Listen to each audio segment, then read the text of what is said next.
Well, Will, the crowds were diverse and so were the speakers. Some of the speakers were national activists. Others had family members that were killed by police. Tomorrow, jurors will continue with video of Officer Wes Carrick in the interrogation room after he shot Jonathan Farrell. Amanda, close to 150 people have already signed up to speak at a public forum before tomorrow night's vote. Good evening, Amanda. Well, many say the announcement came quite abrupt last week that I-77 mobility partners will begin work Monday. And here you can see the signs are up. Construction begins Monday, right lane closed. Here in this Forest Acres community where it's eerily quiet, you can see the damage and destruction done to local businesses here. That's that vinegar-based Eastern North Carolina style barbecue. Darren Robinson takes tailgating pretty serious. It's what I love to do more than anything. Besides cooking some of the best foods, This is my heaven right here, tailgating. he also says he is one of the Panthers' biggest fans and has the ink to prove it. Just to let you know how much pride I have in my team.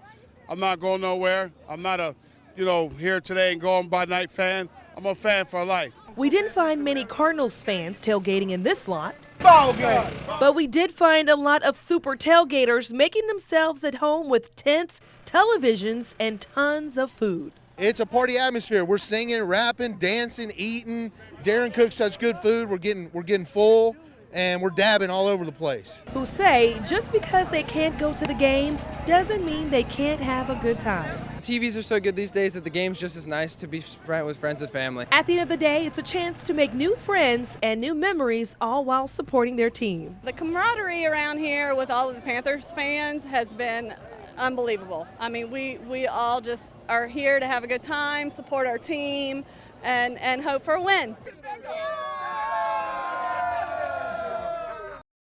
No more fear.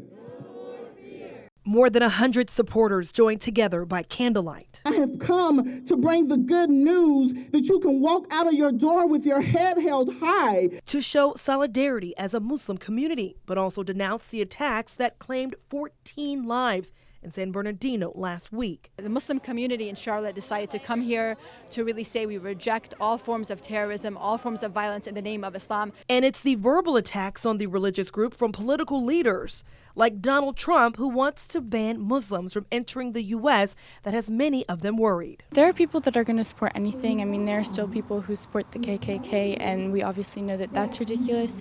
Donald Trump, I hope, will not be the president, the next U.S. president. It is nothing that the Constitution stands for. Organizers hoping events like these will create dialogue as well as unity within the greater Charlotte community. I honestly don't blame the average American who is, scared now of his Muslim neighbors or her Muslim neighbors or suspicious, because that's the only image of Islam they're seeing. Muslims really need to counter this and let people know that the security of this country is in all of our interests.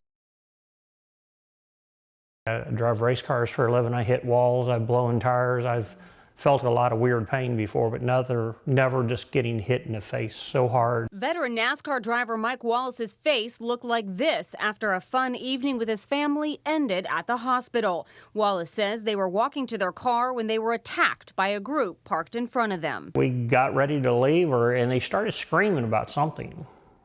And I just like, what are you upset about or something? And I'll be honest with you, that's the last I remember. His daughter, Lindsay Van Wingerden, says about 8 men and women jumped on her dad, so she tried to stop them. And then the mom comes from and just starts grabbing her arms all around me, just strangling.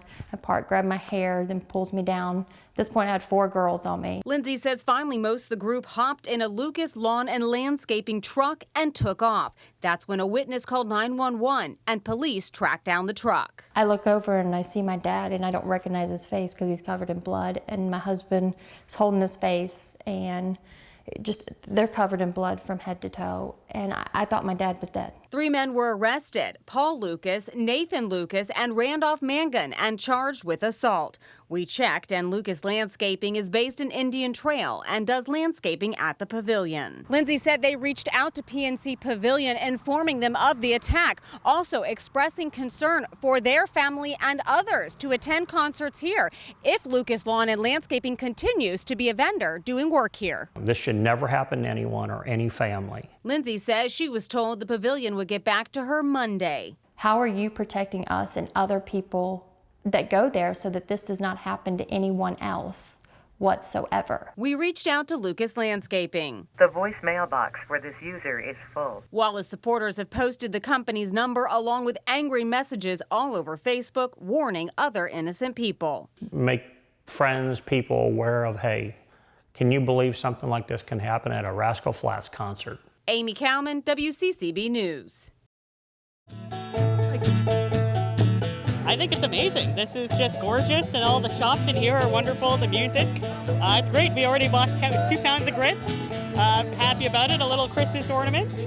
Yeah, it's wonderful. Shoppers getting a chance to spend their money locally.